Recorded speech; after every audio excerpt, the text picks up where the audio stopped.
It's the same toolkit that was used in Gaza, which is a toolkit of terror, of shock and awe, aiming at escaping internal political dynamics in Israel and trying to expand the scope of the conflict and putting the whole region in jeopardy. The UN's meeting today, and world leaders are discussing chiefly two major conflicts. First of all, just in the last couple of hours or so, we, the UK, along with the US and the EU, have called for an immediate temporary ceasefire in Lebanon following what has been, as we talked about at length this week, a significant escalation in fighting between Israel and Hezbollah. The proposal is an immediate 21-day pause in the fighting to provide space for diplomacy towards the conclusion of a diplomatic settlement and a ceasefire in Gaza. Our political editor, Kate McCann, has been with the Prime Minister. Well, she's explained. There's a joint statement been issued in the last hour or so here in New York. And, realistically, it's something that the UK has been saying for some time, which is that there needs to be a ceasefire in the region. It's urging Israel to step back from the brink. It's what we've heard Keir Starmer say before. But, I think the reason why this is significant, Stig, is because it comes from a huge number of countries. There's a lot of people here at this meeting who are deeply, deeply concerned about what Israel is doing in Lebanon. We know the UK has stepped up efforts to evacuate people. They've launched a website this evening in order to try and get people who are in that region, who are British nationals in that region, to sign up if they haven't already left the country. It's been one of the major discussion points at the UN General Assembly, and it will continue to be throughout the last 24, 48 hours of this session here. But I think this joint statement is just reiterating to Israel on the eve of Benjamin Netanyahu arriving here in New York that there is a united effort now for him to try and de-escalate, to step back from that military intervention, and essentially to try and find a way forward that doesn't involve missiles, bombs and incursions across the border. We'll hear more from Kate on Times Radio Breakfast. Also on the agenda today, Ukraine's President Volodymyr Zelensky is preparing to reveal what he's described as a victory plan to President Joe Biden. Zelensky wants Biden to demonstrate really a sort of strong show of support before he leaves the White House.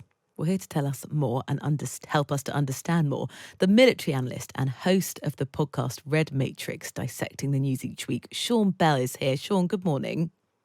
Good morning to you, Rosie. How are you this morning? I'm well. Let's start with this ceasefire demand from the US, the UK and the EU. They're asking for 21 days of a pause in fighting. How likely are they to get what they want? Bluntly, very unlikely.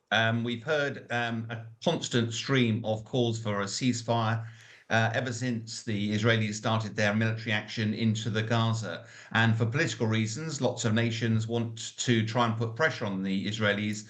But bluntly, the only way that the United Nations can actually bring pressure to bear is through the United Nations Security Council. Because if they were to pass a resolution that forced Israel will be forced to comply with that. So far, the US have either abstained or actually turned around and said, no, we're not prepared to back that. So this is more of a diplomatic statement. It's made very clear just before Prime Minister Netanyahu moves out there. But quite bluntly at the moment, I think if you look at what's actually happening in the region, for 11 months, Netanyahu's forces have been focused down in Gaza.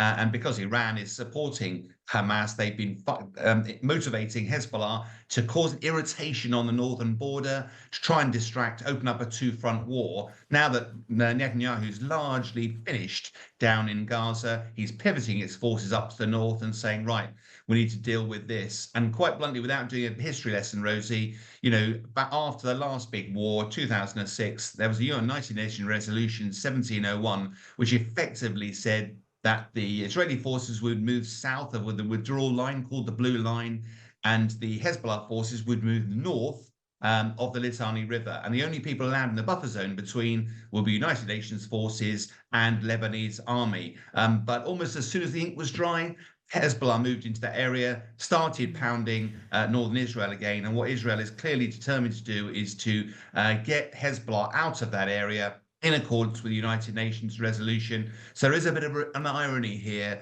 when the UN didn't manage to enforce that resolution, yet they're now asking for a ceasefire. Yeah, sorry to ask I don't want this to be seen as an inflammatory question, but what is the point of what the UN have done today? Largely political, Rosie. It's PR, really.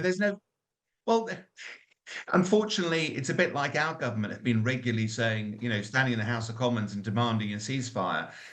It's all very well saying that, but if it can't actually happen, it's for no other reason than for diplomatic and domestic purposes.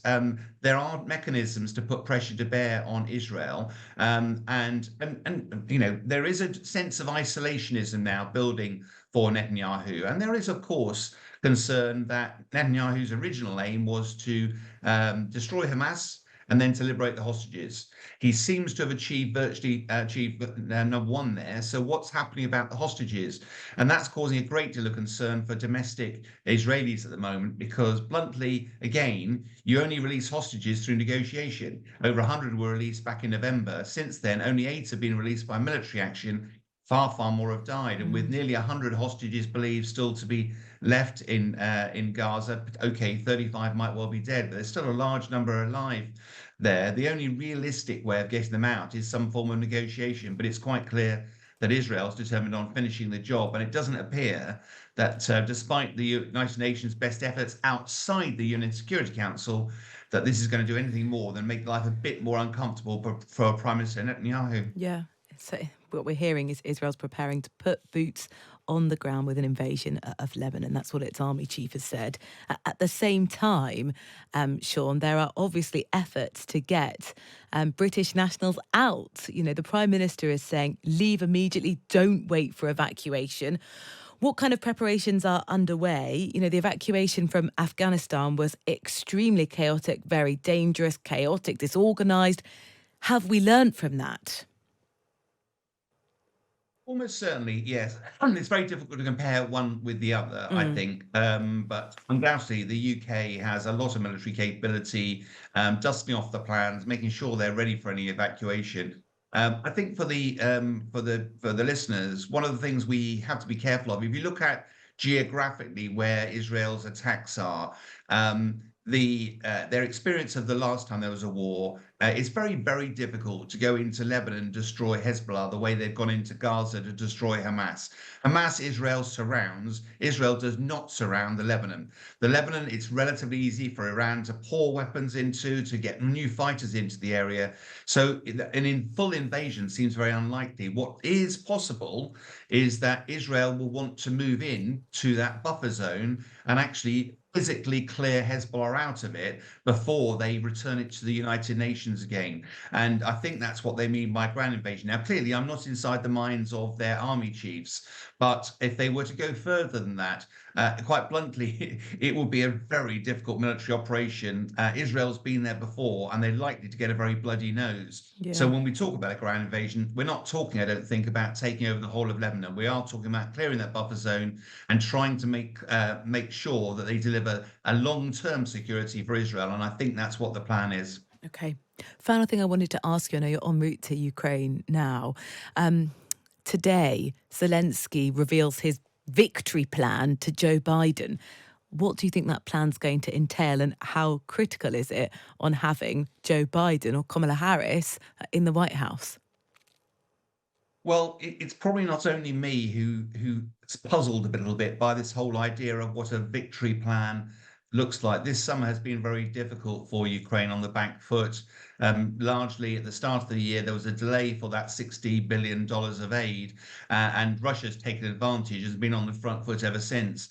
So exactly what a victory plan looks like is very difficult. We do understand that there are 3 pillars to that, one of which is trying to provide a greater continuity of supply of weapons for Ukraine, not this feast and famine.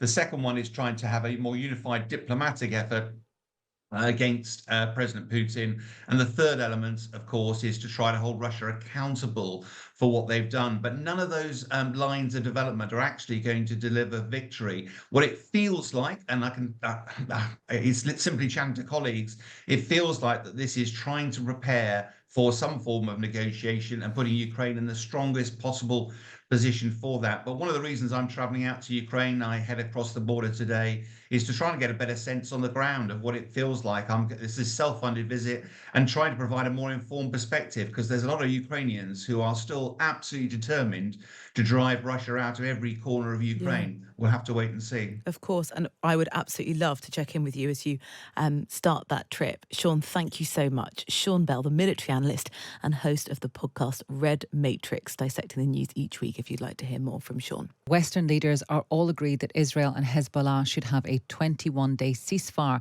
It isn't clear yet whether that will happen. In the meantime, the advice to UK nationals there is to leave. In a moment, we'll speak to the Lebanese ambassador to the UK. First, let's hear from Clementine Brown, who is in Lebanon and is not planning on leaving. Morning to you, Clemmy. Morning. Just explain what you do there, how long you've been there. So I've been living in Lebanon for 12 years. I run a Lebanese non-profit called Code Brave that's teaching 21st century skills to disadvantaged youth across the country. So we should have been working in 60 schools this year. It was the beginning of the school year. But yeah, everything's closed right now. And are you in Beirut or elsewhere? I'm in Beirut, yeah. And do you feel safe there? Clemmy, I personally live in a relatively... Sorry, go on. Can you hear me all right? Yes. Yeah, I said I live in a relatively safe area, but you know, things are very close, and a lot of my team don't. People are fleeing from the bombs in Saida, in Sour, in the southern suburbs of Beirut, in the Bekaa Valley. They're trying to find safe spots. Bombs have gone up off the street behind one of my colleagues' family buildings. She had to spend Monday night in our office with her father, who's unwell. A former colleague from UNHCR, where I used to work, was killed on Tuesday with her 4-year-old son in a strike in the Bekaa Valley. Needless to say, these people have nothing to do with Hezbollah. They are civilians that were in their homes, trying to help, actually working for impact organizations. So it's a really, really tragic situation. Well, absolutely. That is an incredibly tragic story. Whenever we speak to the IDF, they say it's a familiar thing, really, which is that, they feel that Hezbollah have kind of installations and people within civilian areas. And if you wouldn't know or would you? I don't know. Would civilians know? Would you know if you were living in an area or a building that was what the Israelis think is a legitimate target? Absolutely not. There's lots of people that won't know, that are nothing to do with it, that should not be paying the price with their lives. It's murderous, and that information is not always good. I think there's this perception they give off to the world that they are very precise and targeted. This is their rhetoric. This is how they do their PR. But I know, because I'm here, and I know these are friends of friends that are being affected, that are being injured, that are dying, that these people have nothing to do with Hezbollah. And they're caught in the... What would it take for you to leave, do you think, Clemmy? Right now, we're taking it day by day. If the situation manages to calm down, if there's some sort of ceasefire and we're able to open schools in safer areas, then we will continue to do that. Education's so important during wartime for children to keep building towards their future. So I think it's hard to say.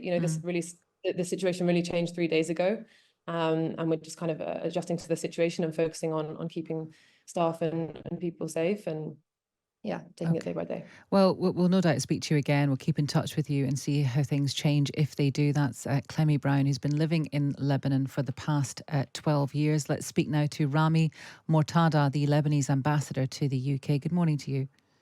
Good morning. Are you hopeful? Do you think this is actually going to happen, this 21-day ceasefire? Well, I hope so. We're still waiting for the Israeli reaction for this international plan. Our previous experience with Israel is not very encouraging, but yet we are keen to put an end to this carnage that is taking place by the hour in Lebanon. I think there is no need for further escalation. The international community has offered a diplomatic track. So if it's met with goodwill from the other side, I think we can halt the violence now and look for a diplomatic solution for the crisis both in Lebanon and in Gaza. I understand that there is there's a historical context to everything. And whenever you talk about dates, people say, well, it didn't start on that date. It started 10 years before, 50 years before, etc. Whenever we speak to members of the Israeli government, etc., they say that, since October the 8th of last year, Hezbollah have been sending rockets into Israel. People have been displaced from their homes. Do you accept that this is why we are where we are today, because of Hezbollah's actions? Well, it has been a repetitive narrative by the Israelis of always trying to scapegoat, to blame. One time it's Hezbollah, another time it's Hamas, another time it's even the United Nations conspiring against them. It's even the UK government when it decided this partial ban on arms export. I think once and for all, we need to face reality. We need to go into the deep causes of these problems in the region. From our side in Lebanon, we are keen to avoid this full-scale war, but clearly we have an Israeli government that has become rogue. They're trying to escape a ceasefire, escape the international pressure on them to conclude this ceasefire in Gaza. So they decided to open another front in Lebanon. I think it's a very self-defeating strategy, because none of their war aims will be achieved by coercion. Only through diplomatic ways will they be able to bring back the hostages, will they be able to bring back their population to north of Israel. But unfortunately, what we're seeing is that personal fates of ministers and leaders in Israel take precedence over the fate of hostages or civilian population. Rami, I'm sure there's a lot of truth in what you're saying, that of course, diplomacy is the answer to everything. But when we spoke to the IDF yesterday and said to them, why is this happening? Why is it going to continue? How can it stop? The first thing they said was, what would you have us do? Do you want us to just continue to kind of take the rocket attacks, to receive the rocket attacks in Israel that are coming from Hezbollah and Lebanon, which have meant that, tens of thousands of people have had to get out of their houses for fear of their own lives. So something is happening that means the Israeli government and the IDF feel that they have to react to that. Yeah, as I said, that's a classical rhetoric that Israelis always use, blaming and scapegoating. But something is happening. That could be true, but a thing is happening. Rockets are being fired. They're not imagining that, are they? But they are being fired in retaliation to carpet bombing to the country. You've heard it from Clemi. I mean, they're targeting civilians not associated, having nothing to do with Hezbollah. Hezbollah is not Lebanon, and Lebanon is not Hezbollah. Hezbollah is part of Lebanon, but what's at stake here are civilians. What's at stake is a whole country called Lebanon. So it doesn't help to just single out and scapegoat. They're targeting just ordinary civilians. It's the same toolkit that was used in Gaza, which is a toolkit of terror, of shock and awe, aiming at escaping internal political dynamics in Israel and trying to expand the scope of the conflict and putting the whole region in jeopardy. I think we're all hostages to an Israeli government that wants to put its country on a continual path towards of war and forever war strategy. That's their only strategy. Okay. All eyes were focused before this escalation on a ceasefire in Gaza. And suddenly they started this escalation with Lebanon. Okay. Of course, Hezbollah is retaliating, and we need to stop all that. And we have the diplomatic tool to do it, which is Security Council Resolution 1701, that the leaders of this international group spoke about yesterday. And we would be ready to engage in this track. Okay. Well, let's hope that happens. That's Rami Mortada. He's a Lebanese ambassador to the UK. I just want to start with these quotes that are in the Times today from an albeit anonymous senior US spokesperson who has described how the US has concrete ideas for restoring calm to the Israel-Lebanon border that they're going to bring to the UN General Assembly next week or later this week. What on earth might they be realistically? That's a very good question. The Americans, I think it's fair to say, are getting frustrated with the Israelis.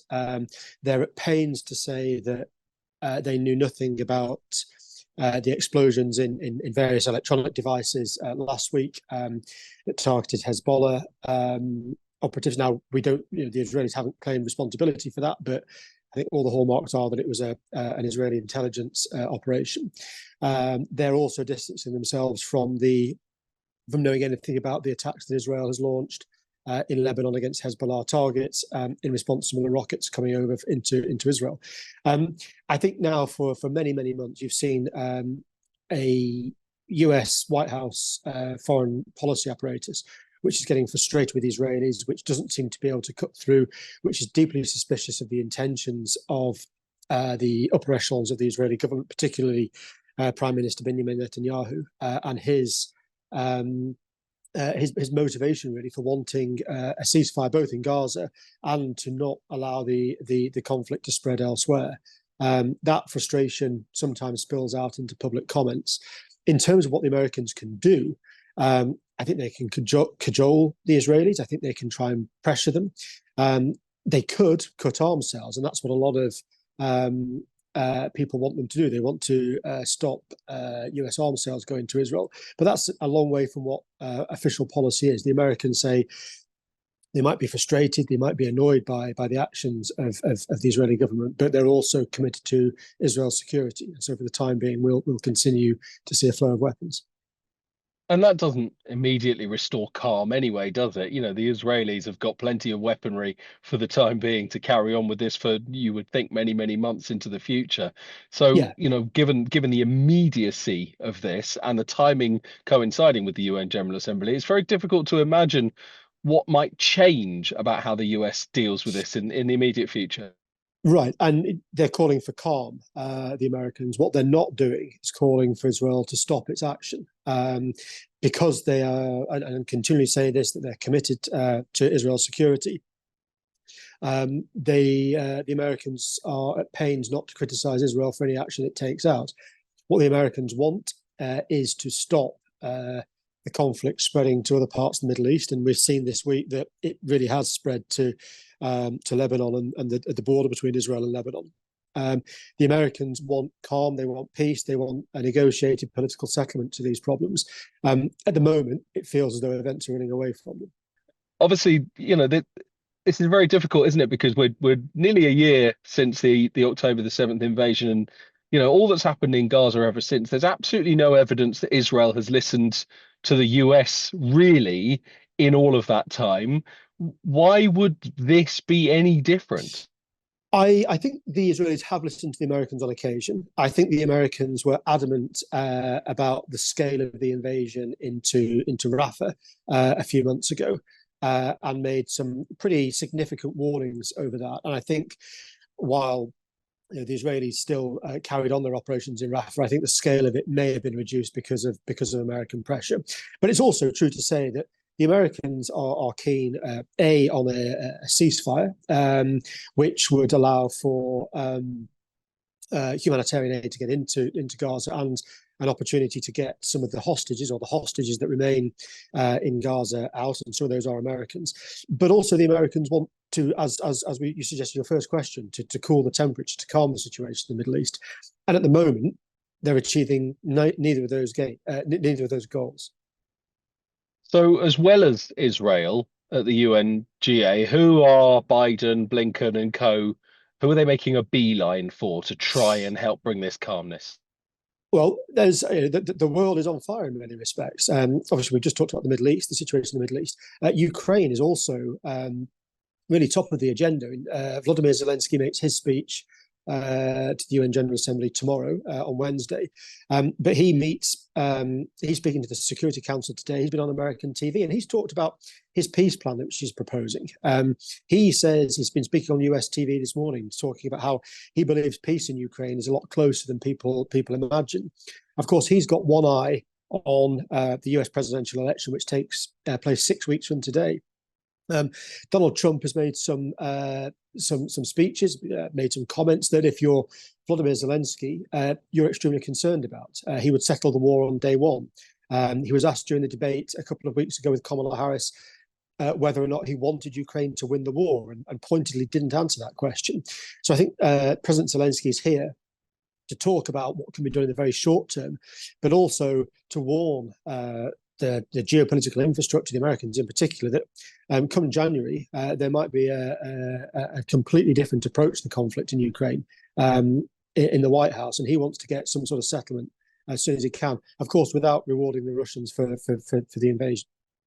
Yeah, I mean, Zelensky's presenting this victory plan, isn't he, this week? You know, and not just to Biden. I suppose as Vice President, Kamala Harris might have been there anyway, but Yeah. she's having this presented to her as one of the two candidates, as well as Donald Trump. I'm just wondering how much any American, really, you know, whether it be Trump, Harris, or Biden, will be prepared not just to listen to it and accept it, but to accept what Ukraine wants, what Zelensky wants solely, as opposed to having their own ideas as to what victory will look like, because I imagine they're slightly different. I think there is a difference certainly between what the Democrats and the Republicans, certainly the candidates in this election, view as a settlement to this war. A mantra you hear often from the White House and the national security apparatus here is there'll be no solution without Ukraine. This idea that, yes, there may well be a negotiated settlement to the war in Ukraine, but it won't be done without Ukraine's consent. And of course, there we're talking about essentially Ukraine ceding territory. You know, does it give up Crimea? Does it give up certain parts of eastern Ukraine that Russia is ostensibly in control of, having captured them and annexed them, if not formally, during the invasion? Now, if Ukraine can be persuaded to settle on some sort of deal like that, then I think that the White House would be relieved, and then we're into the realms of talking about security cordons and how the Russians are prevented from further invading Ukraine and keeping the rest of Eastern Europe safe. I think for Donald Trump, he talks about a settlement in day one. That is absolutely negotiating an end to the war that's possibly not in Ukraine's best interests, or indeed in a way that they would settle for.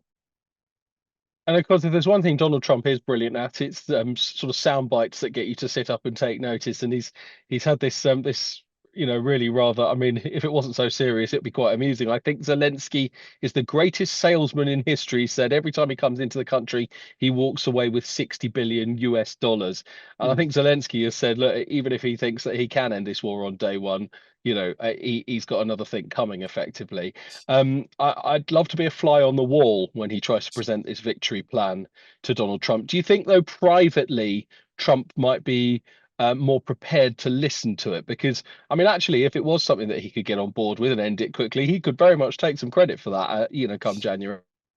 Right, and what Donald Trump really talks about is the money that's been given to Ukraine, billions of dollars, both from the US and from the European Union, the European Union and other NATO countries. Yeah, I think if Donald Trump could end the war, stop American money going to Ukraine, then that's something he would very much like.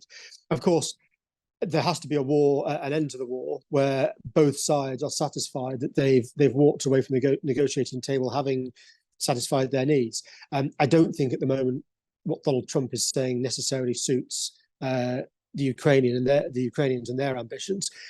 The meeting, I'm sure, will be a tense one, but Donald Trump is neck and neck in the polls with Kamala Harris. The election is very, very soon. Zelensky knows that it may well be Donald Trump he's negotiating with come January, and he needs to present a plan to the Republicans, to the people that Donald Trump is going to appoint to these key national security and foreign policy jobs, that will listen to him and take him seriously. Just a couple more on a sort of slight tangent, if you don't mind. Joe Biden obviously will be making his final speech to a UN General Assembly this week, and it's expected he's going to say he's restored American leadership to the world stage. Says they've had real achievements for the American people and the world. I'm just wondering, in your mind, what that means. What would you say are the achievements that he believes he's made during his time in office? I think he has re-established American alliances, particularly with organisations like NATO. I think that there was a feeling among some countries that Donald Trump wasn't especially interested in the world order and geopolitics more than America, as long as America was getting out of what it wanted out of situations, that was fine. In reality, Joe Biden went into office lauding his foreign policy expertise and experience. We have a war raging in Eastern Europe. We've got a war waging in the Middle East that's getting worse. We've got relations with the other world superpower, China, at a pretty low ebb. And then we've had isolated incidents like the chaotic and disastrous withdrawal from Afghanistan 2 years ago. I think if you're going to give the Biden administration some marks out of 10 for foreign policy over the last 4 years, it probably hasn't been. It's probably won't get a particularly stellar score. Yes, I think they've restored some American credibility. And I think Kamala Harris's aim will be to continue that. But say the world knows that come January, they might well be dealing with Donald Trump again. And just finally, to continue with that sort of foreign policy theme, a more immediate story, I guess the Pentagon has said, hasn't it, that a small number of additional troops are heading to the Middle East.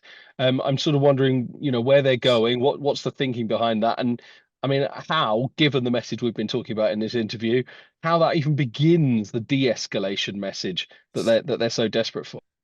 Well, the Americans have got troops stationed in various Middle Eastern countries, in Syria and in Jordan and Bahrain and elsewhere. There have been attacks on US bases. In fact, 3 American service personnel were killed earlier this year with a rocket that was fired from Iranian proxies in Iraq. So there's a plentiful number of American service members in the Middle East. I think they're being sent to bolster those bases to relieve other soldiers. What you absolutely won't see is these soldiers taking part in frontline combat operations. If we do see the Israelis moving into southern Lebanon, as we've seen in Gaza over the last 12 months, you won't see American boots on the ground. That's something that neither Joe Biden, Kamala Harris, or Donald Trump would tolerate. There's absolutely no appetite at all for Americans to be engaged with in direct conflict in the Middle East.